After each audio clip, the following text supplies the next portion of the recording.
Hi, good evening, everybody, and welcome to the National Parents Union presents Speak Your Truth with yours truly, Vivett Dukes.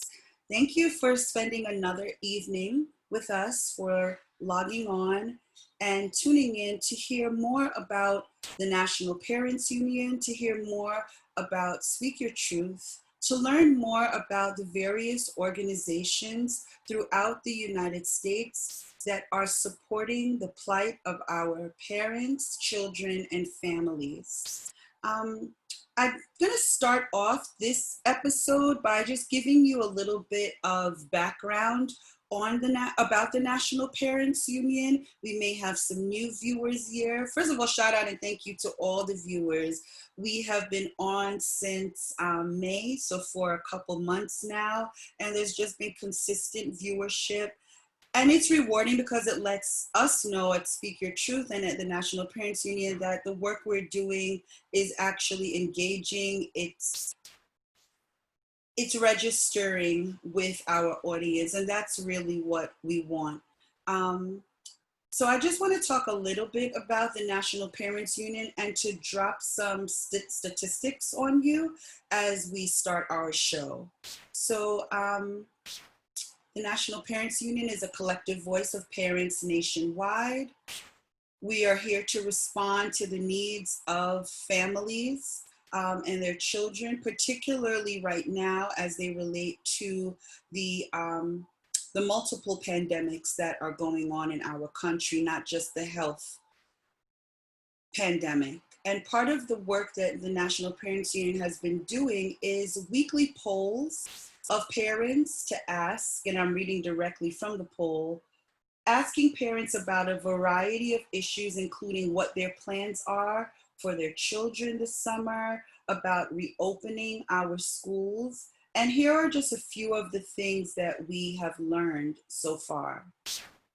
75% of parents say their children will mostly stay at home this summer and not participate in in-person summer activities, including summer school, camps, and community programs. 50% of parents expect their children to participate in educational activities this summer to prepare for next school year. 36% of parents say their children will participate in online classes this summer to prepare for next school year. So these are results of a poll that the National Parents Union has taken, not a poll, excuse me, multiple polls, 8 polls to be exact, over the course of 8 weeks for a total of 4,000 parents who were polled.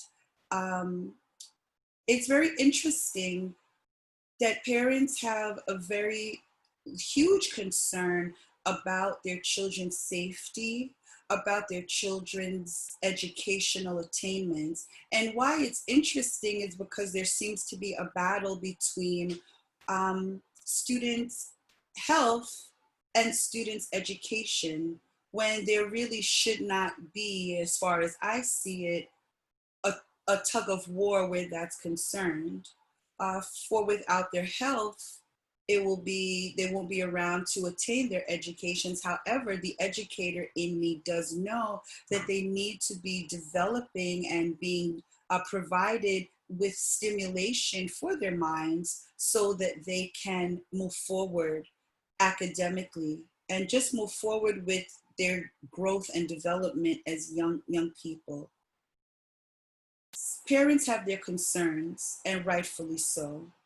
But to address the need for more rigorous academic stimulation of their children during the summer and as we approach an upcoming school year, tonight we have guests from a grassroots organization. They are the co-founders of Moms Who Care, Inc. I'd like to introduce you tonight to Aisha, Sabine, and Deborah from Moms Who Care, Inc.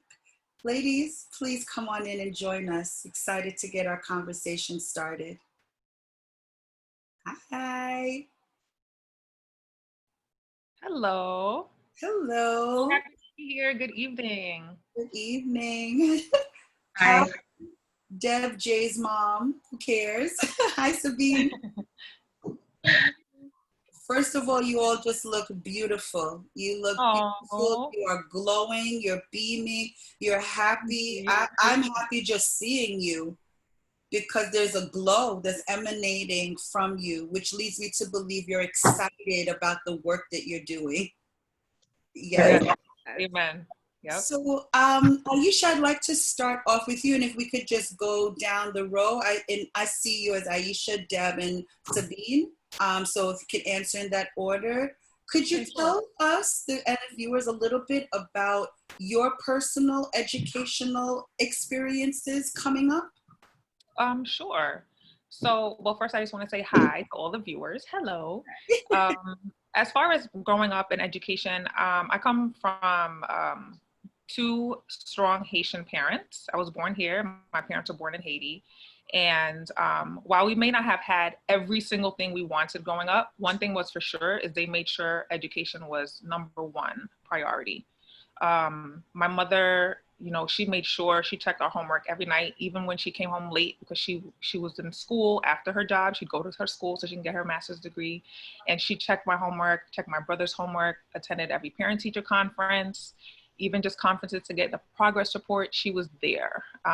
So when I think about my upbringing and what education was, it was a non-negotiable. You were going to school, you were going to do well in school, you're going to higher education. It wasn't even a question. It was just that's what I'm doing. That's the next step. Yes. And I didn't fight it. I enjoyed learning. I wasn't always like a straight A student. I would say I was like a high B, low A, those 87s through 90s. It wasn't until I got into my master's degree, my postgraduate career, that I started to really excel in my academics, like straight A's. But I've always did my best, and it was always promoted at home for us to do well in school. Thank you for that. Sounds like even though you had parents who were working very hard, they always made education a priority. And Yeah. that's what I find with most of the parents that we work with in the National Parents Union, regardless of their level of education, their own educational experiences, particularly our immigrant families, our families of first generation Americans, of which I am one also. The education is like the big reason why they came here and risked everything. So that I find that still to be very true. What about you, Deborah? What were your experiences like growing up? So I come from a Haitian background, so I am first generation.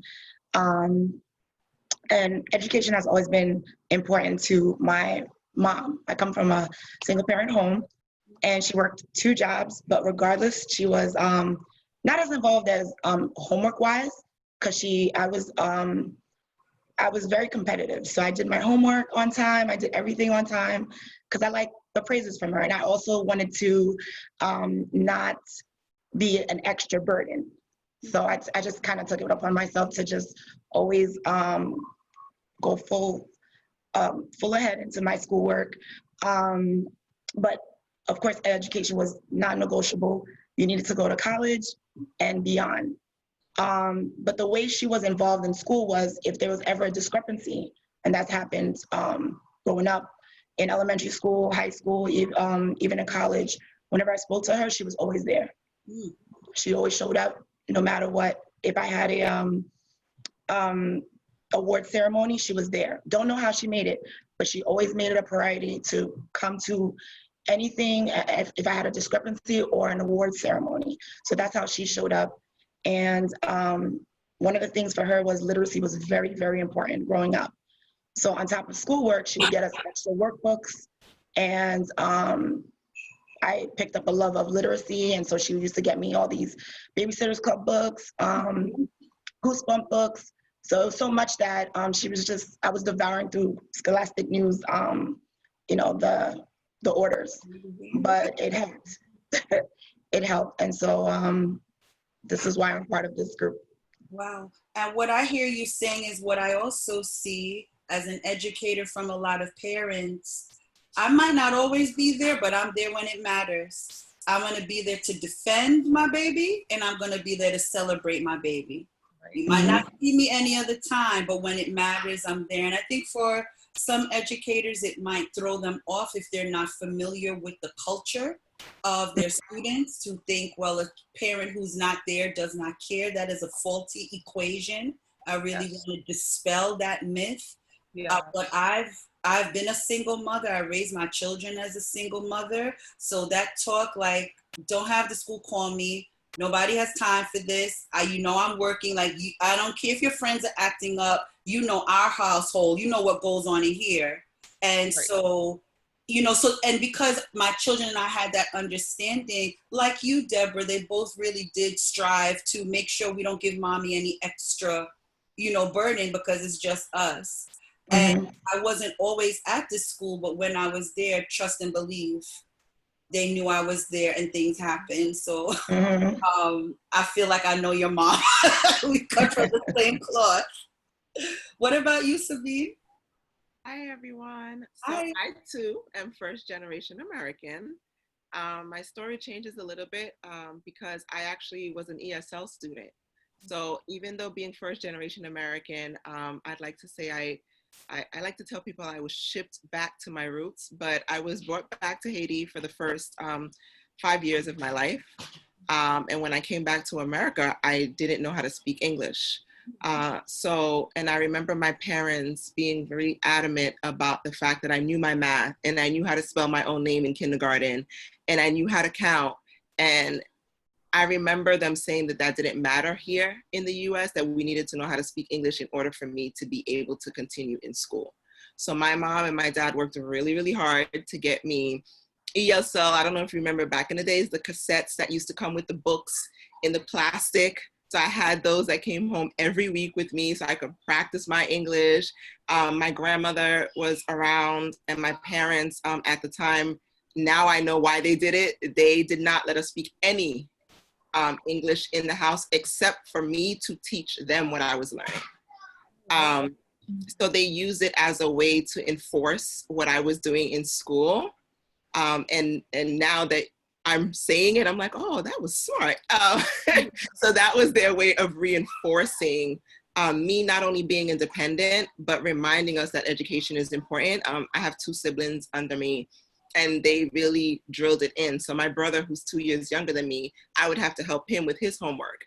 And my mom always made sure, she's like, no, after you do your homework, help him. And that was her way of saying, this is a family. We need to make sure that we're all getting it, and to make sure that you're helping your siblings, and me helping him helped me through the process, because then I had to review whatever work. And I remember this saying all the time. My parents used to tell me, and now I can laugh at it, you went to school, not me. So tell me what you learned in school. I cannot show you what you just learned in school. So they put in a lot of the work through what they learned back home. And now I can say live, I really appreciate it because it's made me who I am, especially with the ESL. And it allowed me to be the independent person that I am now, and to be able to advocate for myself and also teach that to my kids and my students. Wow. Yes. Can I just say the 3 of you make me very happy, because I'm an English teacher, I'm a literacy specialist, and I'm an English teacher of English, ELL. There's so many variables. I'm an ESL teacher also. Nice. So each of your stories, you just touched upon parts of me that are so deeply embedded, that there's literacy is necessary for liberation. And that's something I grew up hearing in my home. If you cannot read and write effectively, just forget about it. Nobody's gonna help you. It was like drilled in me. You have to know how to read and write well. So Deborah, when you talk about the books and really becoming a voracious reader, it was like, no, turn off the TV and go read a book. Like, seriously. Yeah. And what your parents did, Sabine, was like an immersion program. They basically created an immersion program in your home. Most students, the children, lose their native tongue because they want to assimilate into society, into American culture so much that they end up, in your case, would have lost speaking Creole and speaking French. But what your parents did, they knew the importance of language to ethnicity, to heritage, to culture, to identity. Said, no, you're not throwing that away. You practice what you need here and you hold on to your language and your roots. That is not typical. I'm sure you know that now. That's very atypical. And shout out to your parents for that one. Yes, definitely shout out to them. Yes, yes. They should proud of all three of you. Your parents Yes. should be very proud, because to see women, and I'm gonna say it unabashedly, three beautiful, powerful Black women, Black mothers who are here, who have come together to form an organization, Moms Who Care Inc. What is that all about? Talk to me about, tell people, anyone want to jump in and tell me, because I'm intrigued. Okay, I'll start. So it kind of goes back. There's a little bit of a background story. It really started about 2017. I think there was a hurricane that hit Haiti's south coast. Hurricane Matthew, I believe it was. And it hit a town called Les Cayes, Haiti. That's where my dad is from. And as we know, Haiti, it always suffers when it has these tropical storms. It doesn't have the infrastructure to deal with the destruction that comes afterwards. So I was watching the news. I remember I was actually in DC with my husband and my kids. We went to DC just for the weekend. And I remember watching the news and just seeing on my Instagram feed, pray for Haiti, there's a storm coming. So I was like, oh gosh, another one. So after I kept paying attention, and then it came, and then after it passed, I realized where it hit. So I was like, oh my gosh, I want to do something. I feel compelled to do something and just, I don't know, gather some barrels and just send stuff. Like, I'm sure someone would benefit. So I just started on my regular Instagram with like 300 followers. Hey, I have barrels. If anybody wants to send me, bring whatever, diapers, wipes, medical supplies, I'm sending them to Haiti. And so people started posting it, reposting. Deborah reposted, everyone. Sabine didn't have social media at the time. And I just got so much stuff. So my father has a shipping company. So he ships barrels and merchandise to Haiti. So he let me set up the barrels, and then that's where we have people come and drop things off. People that I didn't even know came to the location to drop things off, boxes of clothes, baby wipes. I mean, it was so overwhelming, in a good way, of course, with the response. So now I had all this stuff and I had nowhere to send it. I was like, oh my gosh, who am I sending this to? So just by chance, a colleague of mine, who's a principal for the New York City Department of Education, Dr. Max Jean-Paul, he happened to just have this meeting where he was trying to get like minds together to see what we could do for Haiti as well, because he, like us, he's a first-generation American. So at his meeting, we're all saying, well, what could we do? And I, was telling the group, oh, I have all these barrels. Does anybody know where I could send them? And I wasn't able to find one place to send them. But then in the meeting, there was a principal or a director of a school in Haiti. Mm. And I said, oh my gosh, I don't know what I'm going to do for your school, but I need to keep in touch with you, because it's always been like my lifelong dream to be able to help children in Haiti. So she's like, okay. So obviously I love reading. I love reading to children. And so I said, does your library have books in it? It just came off the top of my head. And she was like, not that many, we're slowly building it up. And I said, well, guess what? I'm bringing you some books. She said, really? I said, yes. Wow. She was like, when? Mind you, I didn't know. I was just like, February. And it was like, early January. I was like, what am I doing? But I said it because I was convinced I was doing this. So I started this GoFundMe called Readers to Leaders. And it was asking people to please donate money so I can purchase books and school supplies for this school in Okai, Haiti, that just was affected by the storm. And the books came in, and the money came in, and the books came in, and they came in. And I was so overwhelmed and so happy. I was able to go. And so now I had all the books, and truth be told, full transparency, whenever there are donations for Haiti, especially, people kind of side eye it. Like, is it really going to go towards who they say it is, especially after what happened with the earthquake, with Red Cross that everyone loves to donate to. Sorry to say, but it is what it is. So I wanted to make sure that I was being fully transparent with what I was doing. So after I got these books and after I figured out how I was going to ship them, I said, you know what, I'm going to go to Haiti and make sure these books get to exactly where I said they were going to. Mm-hmm. So two of my coworkers, one is Haitian, one is not, they were like, we'll come with you. And we just bought our airfare and we went to Haiti. This was the first time that I went to Haiti without my parents, without any like real adult, because, you know, we would go with our family when we were younger. This was my first time going alone, just me, my two colleagues, with my younger cousin who happened to live in Haiti at the time. Well, everything was a success. We got to Haiti. We drove all the way to Okai. The barrels and the boxes had arrived. We were able to put those books on those shelves. We were able to also have professional development for the teachers to talk about how to address the needs of atypical learners, because I am a speech language pathologist by trade. So I know about working with children who have learning disabilities. And so we were able to do a full day training for teachers on how to approach atypical learners, how to identify them, how to introduce a curriculum to them that, you know, they might be struggling with. And when I came back home, Deborah was like, Aisha, you can't, like, we can't stop doing this. I was like, I know.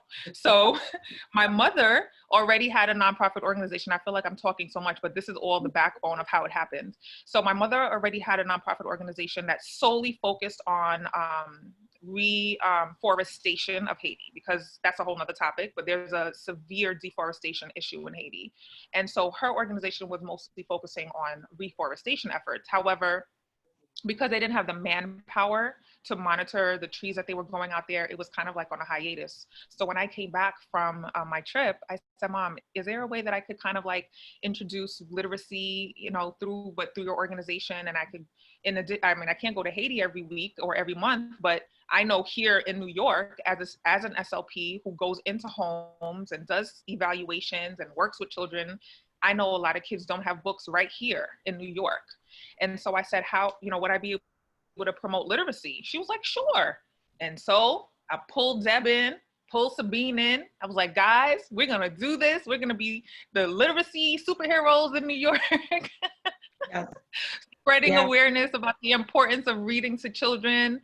And that's basically how it happened. So we were with that organization for a little while, and then slowly we said, you know what, we can do this. We can do this on our own. We can start our own organization. And so literally during COVID, right? We all had a lot of time on our hands. We said, you know what, ladies, now's the time. Now's the time for us to do this. Let's spread our wings and start our own organization. So this is Moms Who Care. That's how it started.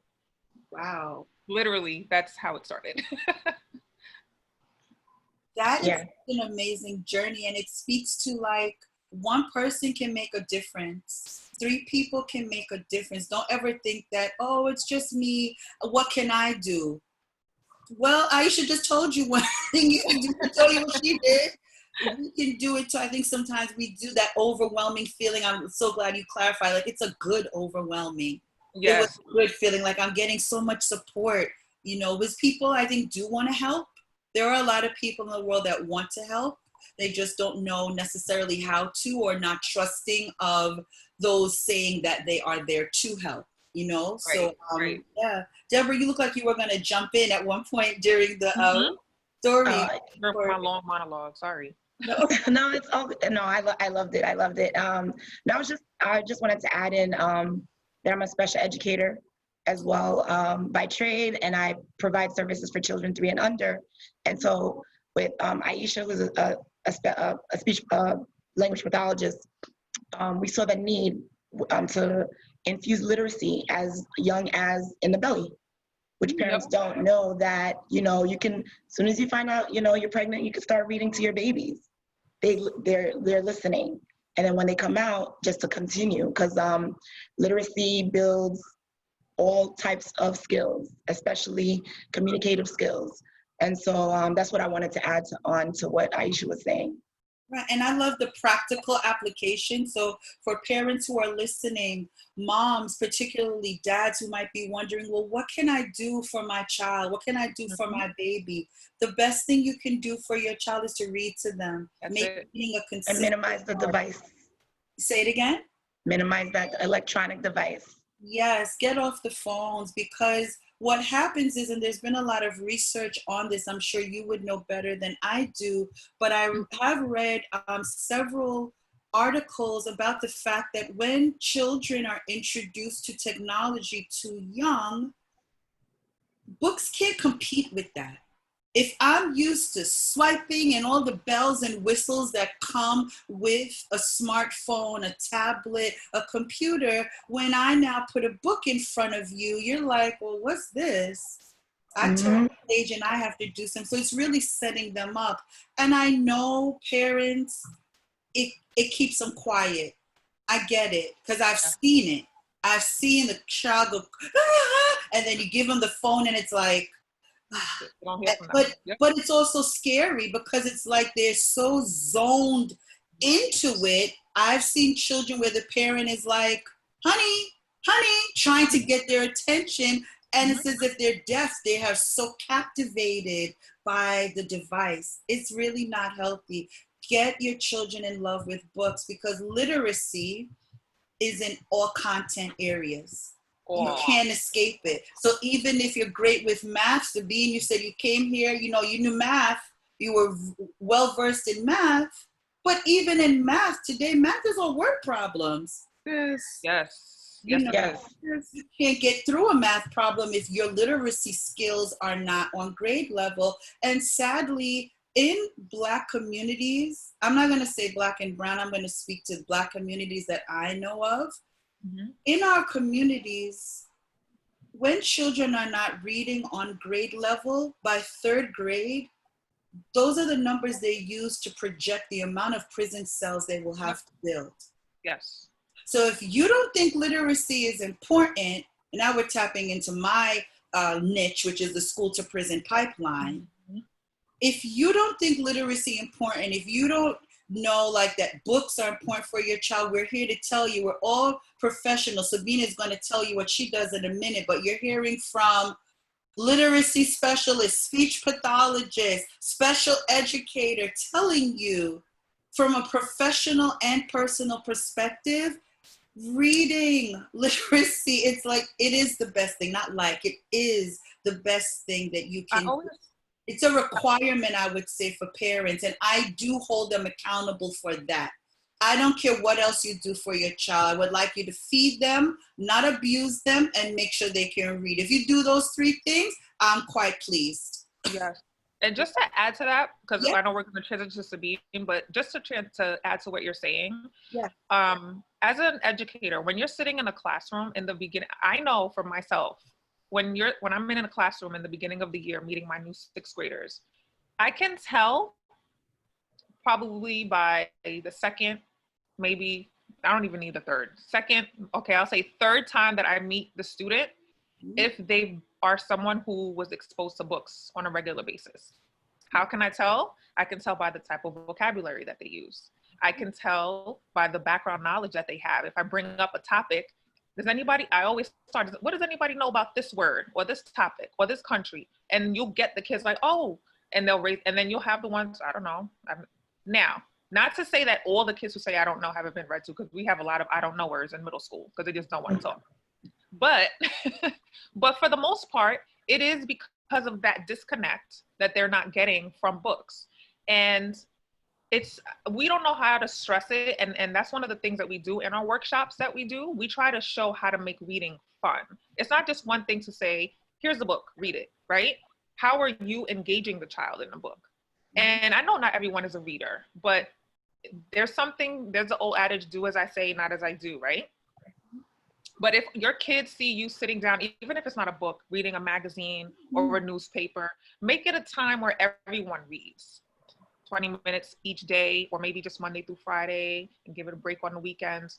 Just if they grow to love reading from when they're little, those 2-year-olds, those 3-year-olds, and they don't get upset when you say, okay, let's read a book, those will become the lifelong readers. Yes. Those will be the ones who will find everything that they need. You know how you always have that friend who says, I know about that because I read it in this and this and this, because they read. They read. They know their rights. They know who their congressperson is. They know because they take the time to read. So there's not enough words in the English language for us to promote how much reading is important with your children. Yes. So Bean, jump in. We want to hear about your experience with Moms Who Care Inc. So I also love to read growing up, and I'm going to transition to what I do. So I'm a school counselor by trade. And as Aisha and Deborah are speaking, I'm just zoning into the days that I used to literally sit in the closet and have a book. And Deborah knows because my brother talks about this all the time, where like you can find Sabine and she's in a book. I would read a book from the beginning to the end in like 5 hours. Reading and sleeping were my two favorite pastimes when I was growing up. Those were two things I did. So as I'm listening to the ladies speak, I'm like, yes, reading was just something that it wasn't a chore for me, and it wasn't something that was difficult. And as I read, I just always thought about, okay, I love doing this and I love to be with kids, but I always knew I didn't want to be a teacher. So I didn't want to be an English teacher or a social studies teacher, but I knew that I loved to be around kids. And I knew that kids gravitated towards me. So I just always thought, like, what can I do? What can I do? And I don't know if you know, but in some Caribbean households, you're either going to be a nurse or a doctor. And and not that there's anything wrong with that. We are so grateful, especially these days, for our essential workers. But that just wasn't what I wanted to do. It didn't fit in my soul. Like, you know, I have enough nurses around. I have enough doctors around. I want to be able to help people in another way. And I started going to school. I went to my undergrad, and I was just like, all right, so I'm in this science program, and I just wasn't feeling it, and it just didn't work out. But what I gravitated to was psychology. And while I'm sitting in my psychology class, that's where I realized, oh, I really want to be able to help people, specifically students. And students who, one, are first generation Americans, students who are misunderstood. When I was younger, as you mentioned earlier, we, I think it was you or Aisha mentioned earlier, we come from a do as I say, not as I do. And you are seen and not heard type of culture. And I wanted to make sure that the people and the children that I was around were also heard.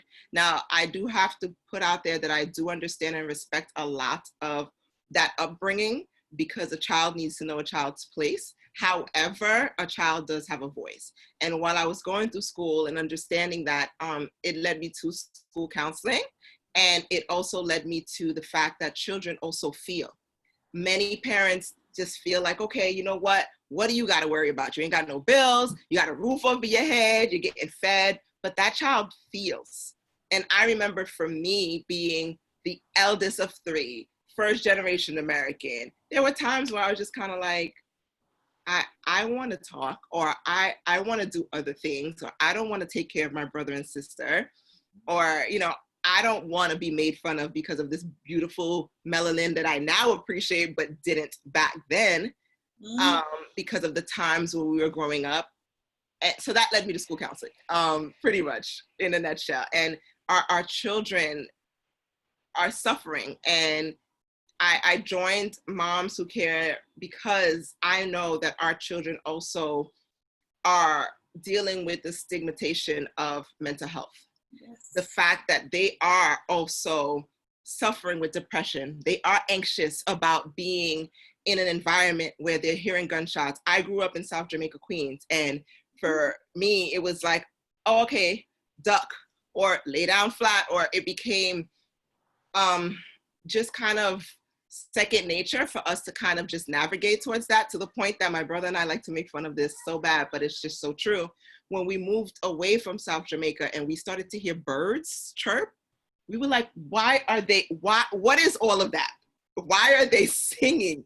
Just be quiet, because that's not the environment that we were used to. We were used to the cars and the honking and the fighting and not necessarily in our home, but in the environment, in the community that we grew up with. We knew how to deal with that. But our children, thank God, we had really, really, really strong parents, and we had a village that helped us, but some of our children do not. Yeah. So that is why the mental health part of our work, the Moms Who Cares. We want to take away the stigma of mental health issues. We want to let children know that it's okay to be depressed, that it is okay if you're diagnosed with ADHD. It is okay if they say that you may be, or your mom or your dad is bipolar. That doesn't mean that they cannot provide for you. It doesn't mean that there's anything wrong with you the way society has brought it out to be. So that is another part of the work that we do. And that is true to me because of how I know our children in our schools are not exposed to all the resources that they can and should be exposed to, so that they do not have to be put in this box of, okay, so this child is, and I hate to say this, I've heard this, child is crazy, so we need to make sure that they, let's not focus on him, because usually that's who is diagnosed with these, our young Black boys, our young brown boys. Let's not focus on him. Let's put him in the corner and let's focus on the rest of these kids. I want to focus on him. Let's focus on why he's quiet. Let's focus on why he is throwing tantrums in the classroom. Maybe he doesn't know why. Maybe he's suffering from, so yeah, I can go on, but yes, that is what I am. I just wanted to add one more thing to what Sabine said, which is very important. It takes a village, parents. I want you to know you're not alone. There's no manual for parenting. It takes a village, but you also need to include people that you trust with your kids to help you along the way. Because the more mentors they have, the less opportunity they'll have to be in prison. Yes. Mm-hmm. So it sounds like Moms Who Care Inc. is part of that village. You've created a village to be of support to the village from which you come. So could you tell us more about what do you offer? Are these reading clubs? Like, what are some of the things? If I wanted to be a part of Moms Who Care Inc., which I really do because I want the fly t-shirt, and I'm full of the energy just putting that out there, but what do I have to do to be down? Well, you're already part of the family because we're here. So you're part of the family. All right. But, y'all heard it, right? All of America, all of the world heard it. So. What we offer is we do workshops. So we are New York based. We're a New York based organization, and we offer workshops. We people have asked us to come to their churches, community centers, PTAs have asked us to come to their schools to promote both literacy and mental health awareness. So those are the ways that we promote literacy. Those are the ways that we promote mental health awareness. A third part of our mission is back to how it all started. I wanted to preserve my mom's intention on environmental preservation. And my mother is also a mental health professional, and she also had mental health workshops that Sabine would do with her. So she got that ball rolling as well. So my mom, I have to shout her out, Mimos Nelson. She definitely set the foundation for us to do the work that we're doing. And we're very grateful to her for it. Always need but yeah, that's, yes. We meet our parents. I love that you shouted your mother out. You are an adult with your own family, but yet and still, as you told your story, you talked about dad who helped out and mom, right, who did the shipping, and then mom who helped out, I think sometimes we think like, oh, we get to a point where our children no longer need us. That's not true. They'll always need us. And I have 3 adult children, and it changes the ways in which they need us, but they do always need us. Our parents are very important, our elders. I think that model of our community does need to be reinvestigated, and we need to spend some more time with the value of our parents. So I really just appreciate you paying homage to them, showing that respect, because we don't do anything by ourselves. We work in collaboration. We work in community. That isolation model is not our model. We've had to assimilate and adapt to it for survival purposes, but that is not our model. It's so, I just, that you brought that up in me, and I'm, grateful. Oh, thank you. So that's how, if anyone, like I said, right now we are New York based. So we've been through Brooklyn, Queens, Long Island. We haven't done anything in Manhattan yet, but we're about to go to the Bronx to a domestic violence shelter.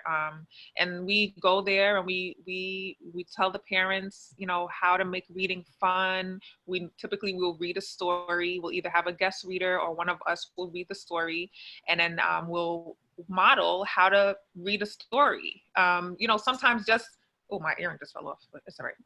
Um, we'll model how to make it engaging. You know, not just reading a book sometimes is boring, but you have to like put some extra inflections in your tone or make a different voice for the daddy character and the mommy character or an animal. Make it fun so your kids are enjoying it and want to read. So after we do that, we typically have a carryover activity with like an arts and craft activity that we will do to just show how you can carry over the topic of what was in the story into now an arts and crafts activity. So if there were any words that you learned, you can perhaps mention them while you're reading. And it all helps build vocabulary, reading comprehension. There's so many things that come out of just reading on a regular basis. And then at the end of all of our workshops, well, the literacy workshops, we give away books to all the families that are present. Mm-hmm. What's the age range that you work with? Parents of children ages what to what? Or is there a range? Is it anybody and everybody?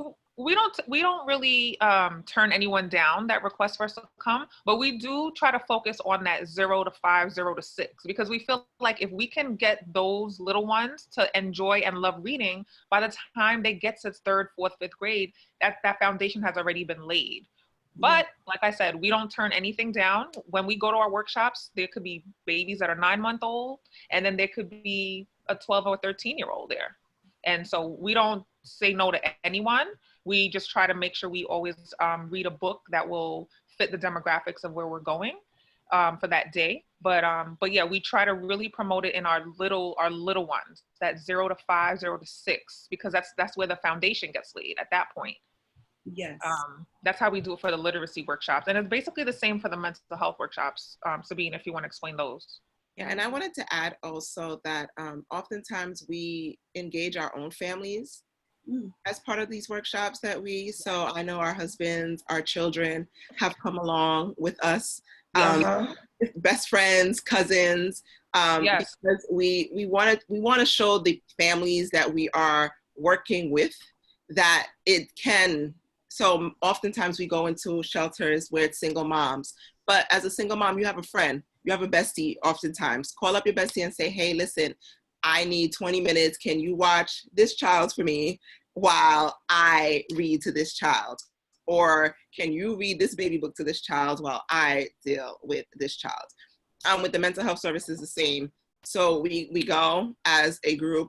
If my husband's not available, Aisha's husband will go, Deborah's husband will go. Someone will make sure that they are there to show because oftentimes it is depicted that in our communities, there's not a family unit, and families look very different. So it may not be the mom, dad, but a family is my sister, my grandmother, whomever. Dad may not be available or mom may not be available because maybe they are in the armed forces and they're just not here with me right now. But that doesn't mean they are non-existent in the equation. So we often try our best to bring our own families to show and to let everybody know in full transparency, like this is not an easy thing to do.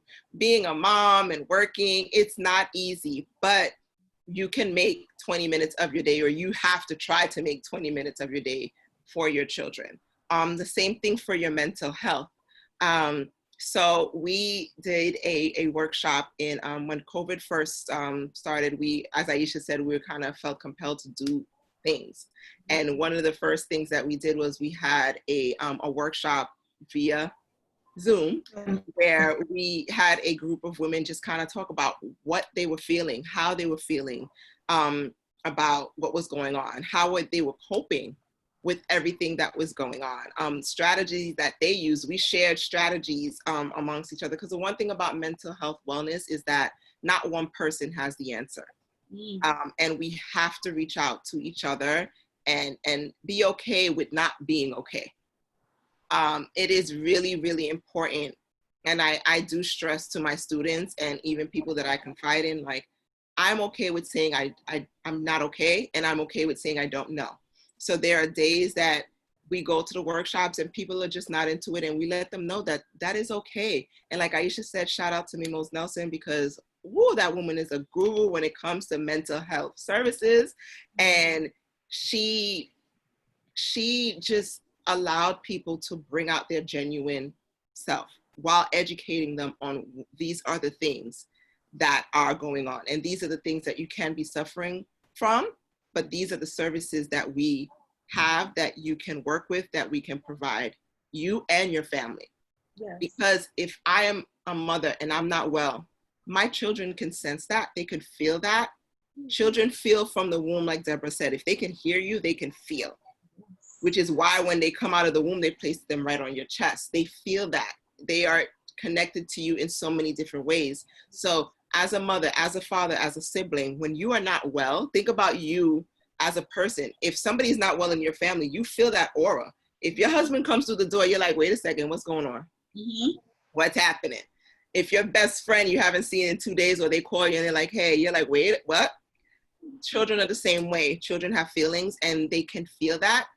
So if you're not well, they're going to feel it and it's going to react on them. So we need to make sure that even if it's your favorite cup of tea, that you make time for each day. Yes. That we stress that you do that for yourselves, because we need to be our best selves. And like they say when we're on these airplanes, you need to put your oxygen mask on first before you can help anyone. So we need to make sure that we are energized, we have enough oxygen in our bodies, in our mental states, to be able to provide anything else to anybody else. Wow, wow. Thank you for that, because those are just, I think sometimes we don't have enough practical application of things. And during our call tonight, our time here, I think parents, anyone viewing, has some practical things that they can do. Deborah, I want to bring you in a little bit, because you're a special educator. You work with children at that very early age, that critical age Aisha talked about. Like, if we can get them into reading young, we're like ahead of the curve, right? So can you talk about, for parents who might not have a print-rich environment, might not know where to go to get books, might maybe be seeing something going on with their child, but they're not sure if they're really, delayed. There's a lot of stigma attached, I'll just say that. And in our community, parents, rightfully so, are hesitant to put a label on their child because of the negative stigma associated with being labeled, having early intervention or being in a special education coursework. Could you speak to that a little bit, please? Yes. So for New York City, early intervention services is actually free. And so if you, some services take insurance, but if you don't have insurance, the state will cover it no matter what.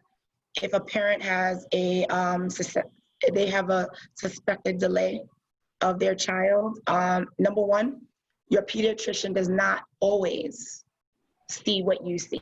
You are the parent. You're the person who is with your child the most. Sometimes pediatricians will just give a checklist. It's kind of vague, and then the pediatrician will say, "Oh, come back, like 3 months, and let's just see." If you feel that there's a delay, you can call 311. And for parents that are out of state, I'm sure there's a number that you can call. There's a different number for Nassau and Suffolk. It's under the Department of Health. And what they do is you call, you let them know, hey, this is the services, this is what I'm looking to do. And what you'll get in touch with the agency, and agency will provide you with a service coordinator. Service coordinator will then provide you with a speech therapist like Aisha to do the evaluation, a special ed teacher like me that does special ed evaluations. We're both bilingual. They provide evaluations in a lot of languages. Okay. A lot of languages. And so whatever is the suspected delay, whether it's cognitive, speech, adaptive skills, social emotional skills, physical, fine motor skills. The agency will provide you with an evaluator to help you to provide that assessment for the child. And then once that's done, it's determined whether or not your child is eligible for services. And so again, I tell parents, I know in our culture, it's a taboo. But you want your child to be as independent as possible. I always tell my parents, I know we have family members that are like, oh, they don't need it. So-and-so spoke late. So-and-so did this late. They walked late. But you know what? Sometimes those family members aren't there to help you. They're not there. They mean well, but you know your own child. You're your child's first teacher. And so if you see something is off with your child, we always commend, parents when they call and get those evaluations, because it's not easy. It's not easy. The first step is acknowledging that there is something off. There is a suspected delay. So I do encourage parents. It's free, and you are your child's first advocate. You are your child's first advocate. And if you're not sure, you're not comfortable how to do it, you have a village. If you're here in New York, in the New York City area, you have a resource here, Moms Who Care Inc. They can supply you with some support in that area. One thing, if you don't know, there's no shame in asking.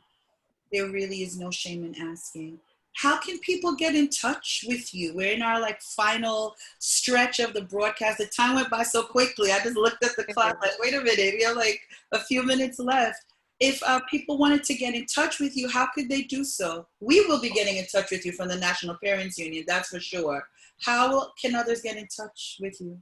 So we have Instagram. We are moms_who_care. Pretty simple.